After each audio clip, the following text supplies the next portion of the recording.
دریائے چناب نے جلال پور پیروالا میں تباہی مچانے کے بعد تحصیل شجاع آباد کا رخ کیا ہے۔ جیسے ہی سیلاب نے جنوبی پنجاب کا رخ کیا ہے، لاہور میں بیٹھی بیوروکریسی نے کسی حد تک سکھ کا سانس لیا ہے۔ یہاں افسرشاہی کا خیال ہے کہ جی چند روز کے رونے دھونے کے بعد سب کچھ معمول پر آ جائے گا۔ البتہ میڈم وزیر اعلیٰ جو ہے وہ ٹک ٹاک کا پیٹ بھرنے کے لیے دن میں کسی ایک سیلاب زدہ علاقے کا دورہ کرتی ہیں، جہاں ارینجڈ یا یوں کہا جائے تو غلط نہیں ہوگا کہ سدھائے ہوئے متاثرین ان کی خدمت میں پیش کر دیے جاتے ہیں۔ اب ذرائع یہ بتاتے ہیں کہ سیلاب زدہ علاقوں میں جو بچے میڈم وزیر اعلیٰ سے ملوائے جاتے ہیں، خاص طور پر ایسے بچے جن کے بارے میں فیصلہ ہوتا ہے کہ میڈم وزیر اعلیٰ انہیں ذرا جذباتی کیفیت میں جا کے باقاعدہ دونوں ہاتھوں سے اٹھا لیں گی، ان بچوں کو باقاعدہ پہلے ڈائپر لگایا جاتا ہے کہ کہیں کچھ ہو ہی نہ جائے۔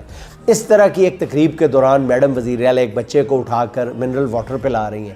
جب وہ یہ کام کر رہی ہیں تو پیچھے کھڑی وزیر اطلاعات جو ہیں وہ میڈم وزیر اعلیٰ کے کان میں کہتی ہیں جو سوشل میڈیا پہ وائرل ہو گیا ہے۔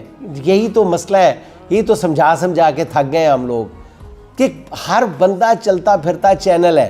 میڈم وزیر اعلیٰ کے کان میں کہتی ہیں کہ اس طرح کے دو اور بھی ہیں، جس پر وزیر اعلیٰ صاحبہ فرماتی ہیں کہ وہ دو کہاں ہیں، انہیں بھی لے کے آؤ۔ یہ سب کچھ کیمروں کے سامنے ہو رہا ہے، تھرڈ کلاس اسکرپٹ پر نچلے درجے کی اداکاری ہو رہی ہے۔